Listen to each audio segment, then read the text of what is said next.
नमस्कार. कधीही न विसरणारा अनुभव तुमच्या सोबत शेअर करावा असा वाटला म्हणून व्हिडिओ बनवते. बऱ्याच दिवसाने बसने प्रवास करण्याचा योग आला आणि आमच्या धाराशिव बस स्टँडचे बांधकाम चालू असल्याने सगळीकडे एकदा गर्दी पडलेली, कुठलीही गाडी कुठेही उभी राहत होती. त्यामुळे अगदी गोंधळ म्हणजे असा सगळीकडे गोंधळ झाल्याने झालता आणि आमची ही बस नक्की गावाकडे जाणारी कुठं उभी राहते हे कळत नव्हतं.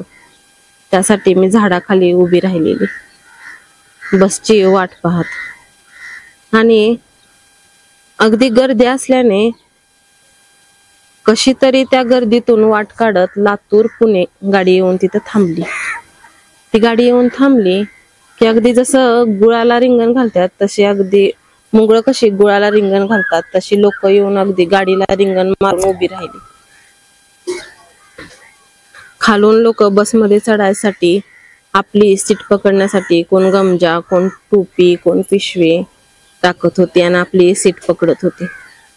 आणि खाली उतरणारी लोक आपली बॅगा, पिशव्या, साहित्य काय त्यांचा असेल ती बॅगा ही खाली घेऊन उतरत होते. आणि त्यातून येणारी एक व्यक्ती 50 ते 55 वयाची असेल आणि त्यांची चेहरापट्टी अगदी माझ्या वडिलांची सारखी असल्यामुळे मी त्यांच्याकडे पाहत होती आणि ते माझ्या वडिलांच्या वयाचे साधारण धरा. आणि मी त्यांच्याकडे टक लावून पाहत होते. एक हातात पिशवी आणि दुसरा फोन कानाला लावलेला. फोन असा कानाला लावून ते खाली उतरत होते आणि त्या गर्दीत त्यांचं काय बोलणं मला नीट कळत नव्हतं. तरी पण मी त्यांच्याकडे लक्ष देऊन पाहत होते. मग ते येऊन ज्या झाडाखाली मी उभी राहिलेले तिथंच ते येऊन बाजूला अशी उभी राहिली आणि त्या गर्दीत त्यांचा आवाज मला व्यवस्थित येत नव्हता. तरी पण नक्की ते काय बोलतेत हे ऐकण्यासाठी मी थोडीशी जवळ गेली आणि ते कोणाशी तरी फोनवरती पैसे मागत होते. कोणाला तरी ऍडमिट केले असं सांगत होते. कदाचित त्यांच्या घरातली कोणतरी व्यक्ती असेल की जास्त सिरियस असेल किंवा काहीतरी असेल काही प्रॉब्लेम. मग ते नातेवाईकांकडे कदाचित पैसे मागत असेल. खरंच वाईट परिस्थितीत आपली लोक सुद्धा परक्याची वागणूक देतात, बरोबर ना. आणि त्यांनी पिशवीतला रुमाल असा बाहेर काढला आणि डोळं पुसले आणि 2 पावलं पुढे गेले आणि फोन अजून कट झालेला फोन त्यांनी डबल उचलला आणि कानाला लावला.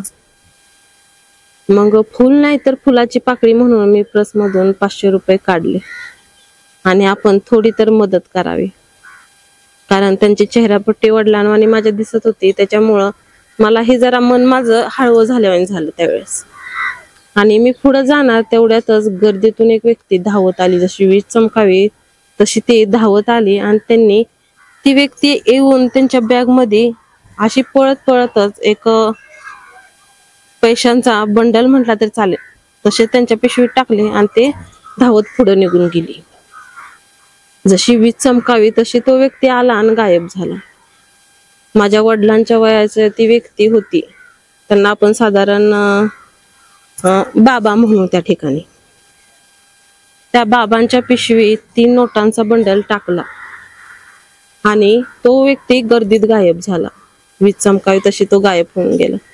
आणि जी व्यक्ती पैसे टाकून गेली ती व्यक्तीचा मी पाठ माझ्याकडे असल्यानं मी त्यांचा चेहरा नाही बघू शकले आणि कोण होती, कशी टाकून गेली काय, म्हणजे असं अचानक समोर घडल्यामुळं मला धक्का बसल्याने झाला आणि मी तशीच मागं सरले 2 पावलं अजून आणि तिथंच एकदम टॅच्यू झाल्याने उभी राहिली.